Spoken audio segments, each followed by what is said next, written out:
2019학년도 경희대학교 모의논술 특강 의학계열 생명과학 분야에 대해서 말씀드리겠습니다. 네, 발표 순서는 의학계열 생명과학 출제 개요, 그리고 제시문과 논제, 그리고 각 해당 논제에 대한 예시 답안에 대해서 말씀드리겠습니다. 논제는 총 4개로 구성이 되어 있습니다. 먼저 의학계열 생명과학 출제 개요에 대해서 말씀드리겠습니다.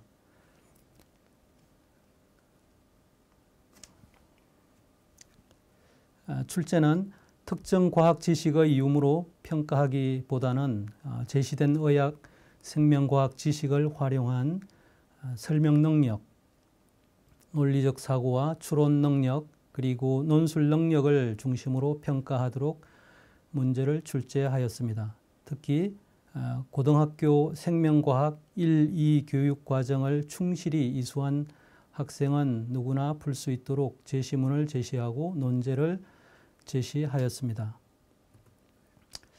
전반적인 채점 기준은 제시문으로부터 얻을 수 있는 정보를 올바르게 활용하여 답안을 작성하였는가, 논리적 추론의 근거나 방법을 올바르게 기술하였는가, 논리적이고 설득력 있게 답안을 작성하였는가 등을 평가 기준으로 작성하였습니다. 먼저 논제 2-1에 대해서 말씀드리겠습니다. 논제 2-1의 제시문은 가와 나를 활용을 하고 있는데, 제시문 가는 혈당량 조절에 관여하는 호르몬 인슐린과 글루카곤의 상반된 작용을 통한 항상성 유지를 이해하는 문제이고, 제시문 나는 혈당량 조절에 이상이 생기는 원인을 이해하는 내용이 되겠습니다. 먼저 논제 2-1입니다. 제시문 가와 나를 참조하여 다음 논제에 답하시오. 다음 표는 어떤 사람 A와 B의 일상생활 중 일정 시간 동안 혈당량과 인슐린의 농도를 측정한 것이다. A와 B가 탄수화물 위주의 식사를 하였다. 문제 1입니다. A와 B의 식사 시간은 언제인지 추론하시오. 문제 2. A의 혈당량에 따른 인슐린의 변화에 근거하여 글루카곤의 변화를 추론하고, 이들 두 호르몬이 혈당량을 조절하는 원리를 논술하시오. 문제 3. 제시문 1의 시간에 A와 B가 식사를 하였을 때 시간에 따른 A와 B의 혈당량과 인슐린 농도 변화 차이의 원인을 추론하여 논술하시오 라고 하였습니다. 아래 표를 보시면 시간 30분 단위로 A와 B의 혈당량과 인슐린을 각각 조사한 값을 제시를 하고 있습니다. 먼저 60분까지는 A, B 모두 혈당량, 인슐린이 높은 값을 보이지 않고 있습니다. 그러나 90분이 되어서 급격하게 증가를 하여 120분 또는 150분이 될 때까지 A 또는 B에서 크게 증가를 하는 것을 보이고 있습니다. 그리고 A와 B는 혈당량 또는 인슐린의 차이가 크게 나는 것을 보여주고 있는데, A는 혈당량이 90 또는 110, 120 되는 값을 일반적으로 보이지만, B는 혈당량이 낮은 경우 130, 높은 경우는 260까지 매우 높은 값을 보여주고 있습니다. 따라서 이와 같은 자료에 근거하여 예시 답안을 작성하면 되겠습니다. 예시 답안은 1. 혈당량은 식사 직후에 급격하게 상승한다. 따라서 표에 따르면 A와 B의 혈당량은 90분에 크게 증가하였으므로 A와 B는 60분과 90분 사이에 식사를 하였을 것이다 라고 답을 하시면 되겠습니다. 간혹 보면은 답을 작성할 때 A와 B는 60분과 90분 사이에 식사를 하였다라고 단순하게 답하는 경우가 있는데, 이런 경우는 이 답의 출현 근거를 제시를 하지 못하기 때문에 감점이 될 수가 있겠습니다. 따라서 답을 작성할 때는 충분한 그 논리, 근거를 제시를 하는 것이 필요하겠습니다. 다음 두 번째 문제가 되겠습니다. 호르몬 분비량은 피드백으로 조절되어 인슐린과 글루카곤의 양은 서로 음의 관계를 갖는다. 음식물을 섭취하면 인슐린은 증가하고 글루카곤은 감소한다. 그리고 음식물 섭취로 포도당이 흡수되어 혈당량이 증가한다. 혈당량이 증가하면 이자에서 분비되는 인슐린의 양이 증가하고 이 인슐린은 간에 작용하여 포도당을 글리코젠으로 합성하여 간에 저장한다. 동시에 몸의 각 세포에서는 포도당의 소비가 촉진되어 혈당량이 감소한다. 혈당량이 감소하면 이자에서 글루카곤이 분비되어 간에 저장된 글리코젠이 포도당으로 전환되어 혈당량이 증가한다 라고 작성을 하시면 되는데, 여기서 중요한 부분은 인슐린과 글루카곤의 양은 서로 음의 관계를 갖는다 라고 언급해 주시고, 그리고 음식물을 섭취 또는 식사를 하게 되면 인슐린은 증가를 하고 글루카곤은 감소한다라는 것이 언급이 되어야 되겠습니다. 그리고 이러한 혈당량 조절에 관련하는 인슐린과 글루카곤의 작용을 서로 논리적으로 이렇게 서술해 주는 것이 필요하겠습니다. 다음 3번 문제입니다. A는 식사 전에는 혈당량과 인슐린 농도가 낮지만 식사 직후에 급격히 증가 후 서서히 감소를 하였습니다. 이는 인슐린이 분비되어 혈당량을 조절하기 때문이다. 그러나 B는 A보다 식사 전에 혈당량이 높고 인슐린 농도는 낮다. 식사 후에 혈당량이 증가하지만 인슐린의 농도는 크게 증가하지 않는다. 이는 B에서 혈당량을 조절하는 인슐린 농도의 차이가 있기 때문이다. B는 이자 베타 세포에서 이상이 있어 인슐린의 분비를 조절하는 기능에 적절한 기능이 적절히 작동하지 않음을 알 수 있다. 따라서 B는 당뇨병 환자일 것이다 라고 추론을 할 수가 있겠습니다. 따라서 이와 같은 내용으로 논리적으로 답을 하면 되겠습니다. 다음 논제 2-2입니다. 논제 2-2는 제시문 다와 라를 참조하여 답을 하는 것인데, 제시문 다는 효소의 구조와 특성을 파악하는 내용이고, 제시문 라는 기질 농도, 효소 농도, 그리고 반응 속도의 관계를 파악하는 내용이 되겠습니다. 논제 2-2입니다. 제시문 다와 라를 참조하여 다음 논제에 답하시오. 다음 표는 기질 농도에 따라 일정량의 A와 B, A와 C를 처리를 하였을 때 반응 속도 상대값을 나타낸 것이다. A는 효소이다 라고 하였습니다. 단 제시된 조건 이외의 다른 조건은 동일하다는 조건입니다. 문제 1. A, B, C는 어떤 관계에 있는가를 논술하시오. 2. 기질의 농도가 40 이상일 때 효소 A의 반응 속도는 증가하지 않았다. 이 경우 반응 속도를 높이기 위해 할 수 있는 방법을 기질의 농도와 연계하여 논술하시오라고 하였습니다. 아래 표를 보시면 기질의 농도는 5단위로 증가하여 50까지 제시가 되어 있고, 여기에 대해서 A의 반응 속도는 기질의 농도가 35가 되었을 때 최대값에 도달하는 것을 볼 수가 있습니다. 여기에 비해 A와 B를 동시에 처리를 하였을 때는 기질의 농도가 낮은 경우에는 A의 반응 속도보다 상대적으로 낮은 값을 보여주고 있으나, 기질의 농도가 점차 증가함에 따라서 A, B의 반응 속도도 증가를 하여 최대 속도에 도달하는 것을 볼 수가 있습니다.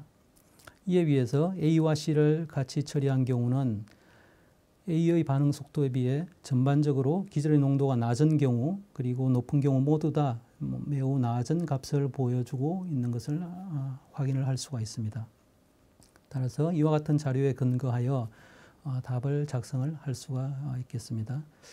그래서 문제 1, 기질의 농도가 증가함에 따라 반응 속도는 증가하지만 기질의 농도가 일정 수준에 도달하면 더 이상 증가하지 않고 일정 수준을 유지한다. 이는 모든 효소가 기질과 결합하여 더 이상 결합할 수 없는 포화 상태에 도달하였기 때문이다. 효소 A는 독립적으로 작용할 때 빠르게 포화 상태에 도달한다. A와 B가 같이 처리되면 기질의 농도가 낮은 경우는 반응 속도가 느리지만 점차 증가하여 높은 기질 농도에서 A와 동일한 속도에 도달한다. 따라서 B는 A의 경쟁적 저해제다라는 것을 확인을 할 수가 있겠습니다. 이에 비해 A와 C가 같이 처리되면 반응 속도가 현저히 떨어지는 것을 확인을 하였습니다. 이는 C가 A의 효과를 저해하는 것으로서 농도가 높아져도 그 저해 효과가 크게 사라지지 않는다 하는 것을 나타내주고 있습니다. 따라서 이 C는 A의 비경쟁적 저해제로 작용함을 알 수가 있습니다. 그리고 B와 C의 관계에 대해서도 언급을 하는 것이 필요하겠습니다. 왜냐하면 문제에서 A, B, C의 관계에 대해서 논술을 하시오라고 했기 때문에 위에서 A와 B, A와 C의 관계뿐만 아니라 B와 C의 관계도 언급이 필요한데 주어진 자료에 따르면 B와 C의 관계는 사실은 정확하게 알 수가 없습니다. 따라서 답에서는 주어진 자료로서는 B와 C의 관계는 알 수 없다라는 내용을 언급이 필요하겠습니다. 2번, 효소 반응 속도는 여러 가지 요인에 의해 영향을 받는다. 반응 속도가 40 이상에서는 반응 속도가 더 이상 효소 농도가 40 이상에서는 반응 속도가 더 이상 증가하지 않는다. 이는 효소와 기질의 결합이 포화 상태에 있기 때문이다. 따라서 효소를 더 추가하면 반응 속도는 다시 증가하고 일정 수준에서 포화 상태에 도달할 것이다 라고 추론을 할 수가 있겠습니다. 그래서 이와 같은 내용을 그림으로 나타낼 수가 있겠습니다. 그래서 그림으로 나타내면은 X축은 기질의 농도, Y축은 반응 속도를 나타내서 전반적으로 기질의 농도가 증가함에 따라 반응 속도는 증가하여 일정 수준에서 포화 상태에 도달하고 여기에 효소를 추가를 하게 되면 다시 반응 속도가 증가하여 일정 수준에 도달한다 하는 것을 그림으로 표기를 하고 또한 논술로서 작성을 해주시면 되겠습니다. 다음 논제 2-3입니다. 논제 2-3은 제시문 마와 발을 활용을 하는 내용이 되겠습니다. 제시문 마는 빛의 세기에 따른 광합성 속도를 파악하는 내용이고 제시문 발은 광합성이 명반응, 암반응으로 일어난다 하는 내용을 이해를 하는 내용이 되겠습니다. 제시문 2-3 그림은 1949년 벤슨이 식물에 빛과 이산화탄소를 따로 공급하면서 광합성 속도를 측정하는 실험을 하여 얻은 결과이다. 제시문 마와 발을 참조하여 다음 논제에 답하시오.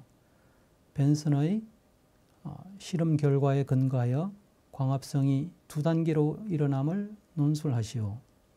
문제 2번 그림 가3의 가3은 오른쪽 위에 있는 내용이 되겠습니다. 가3의 조건으로 이 조건은 빛이 있고 이산화탄소가 모두 공급되는 조건, 일반적인 광합성 조건이 되겠습니다. 조건으로 온도 조건이 서로 다른 세 실험 조건 20, 25, 30도시에서 빛의 세기를 증가시키면서 광합성 속도를 측정하였다. 이때 해상되는 결과를 그래프로 나타내고 그 차이를 논술하시오라고 했습니다.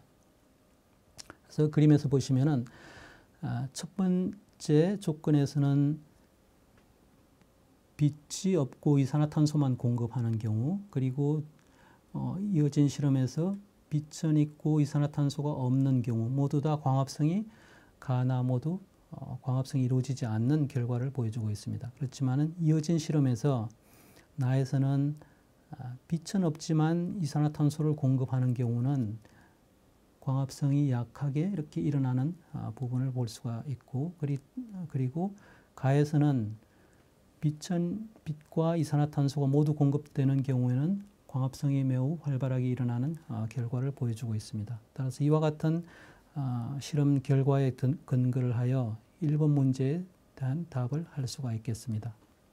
1번 문제에 대한 답은 광합성은 빛 에너지를 이용하는 명반응과 이산화탄소를 이용하는 암반응 두 단계로 일어난다.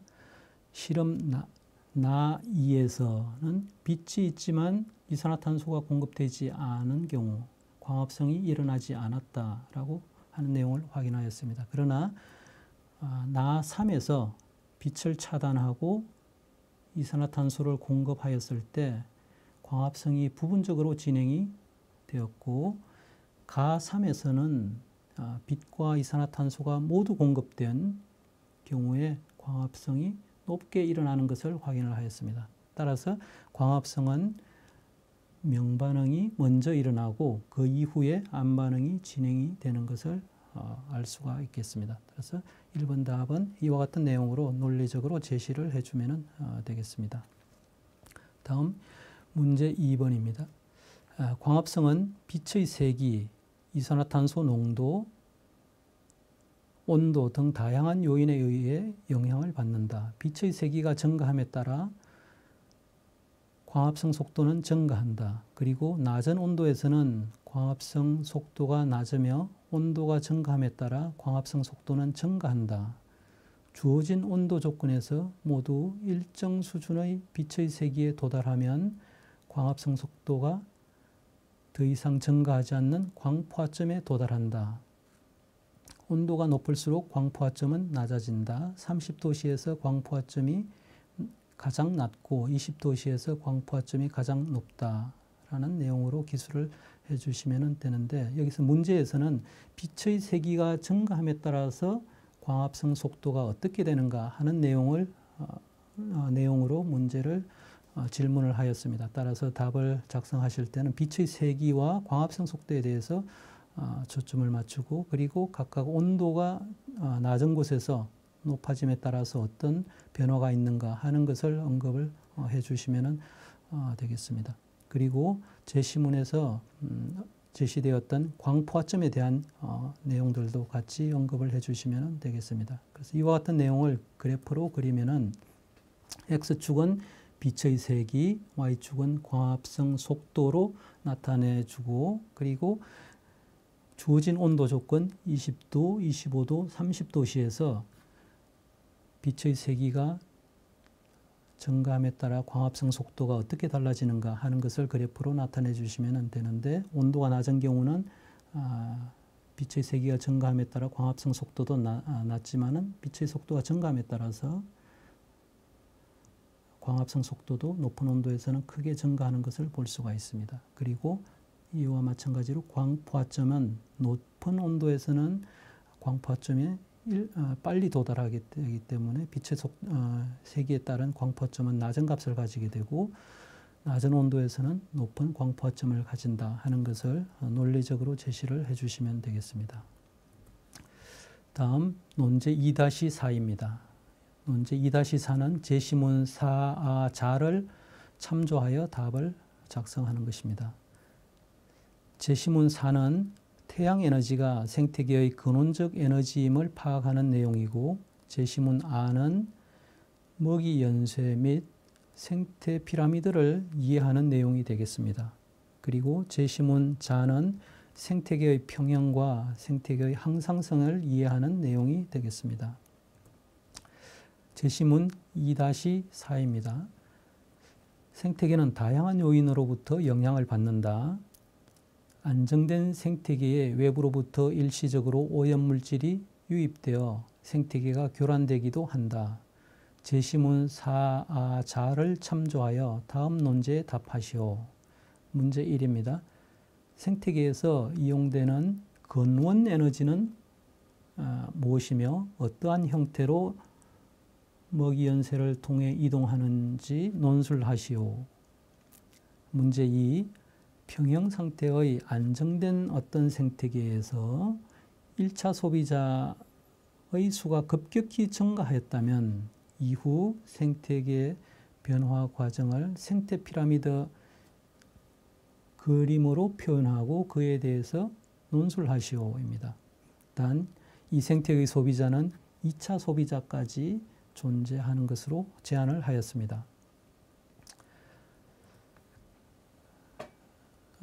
주어진 제시문에서는 생태계의 근원 에너지는 태양 에너지이고 그리고 식물이 광합성을 통해서 빛 에너지를 화학 에너지로 전환하여 그 결과 얻어진 유기물이 먹이 생태계의 먹이 연쇄를 통해 이동한다라는 내용들이 제시가 되고 있습니다. 따라서 그 내용을 참조하여 1번 답을 작성하시면 되겠습니다. 그래서 생태계의 근원 에너지는 태양 에너지이다. 빛 에너지는 식물의 광합성에 의해 화학 에너지로 전환되어 유기물 형태로 먹이 연쇄를 통해 생태계 내에서 순환된다라고 작성을 해주시면 되겠습니다. 2번 문제. 먹이 그물이 복잡하게 형성되어 있을수록 생태계 평형은 유지하기 쉬우며 생태계의 평형이 일시적으로 깨어지더라도 시간이 경과하면 회복이 될 수 있다. 안정된 생태계가 오염으로 일시적으로 교란되어 1차 소비자의 수가 급격히 증가하면 생산자는 감소하고 2차 소비자는 증가한다. 생산자의 감소는 1차 소비자의 감소를 가져오며 이는 2차 소비자의 감소를 유발하여 결국 평형 상태의 생태계를 회복한다라고 작성을 해주시면 되겠습니다. 그리고 이와 관련되는 먹이 피라미드 그림을 작성해 주시면 되는데 평형 상태의 생태계는 이와 같은 생산자가 가장 높은 값을 가지고 2차 소비자가 가장 낮은 값을 갖는 피라미드를 작성해 주시고 그리고 이 경우 교란이 되었을 때 1차 소비자가 증가를 하고 증가를 통해 생태계가 깨어지고 그 결과에 따라서 2차 소비자가 증가를 하고 생산자는 감소하는 내용 그리고 그 이후에 1차 소비자가 다시 감소하게 되는 과정을 거치면서 다시 2차 소비자가 감소하고 1차 생산자가 변화하는 과정들을 나타내 줌으로써 전체적으로 생태계가 회복되는 이 과정을 그림으로 그려주시면 되겠습니다. 네, 감사합니다.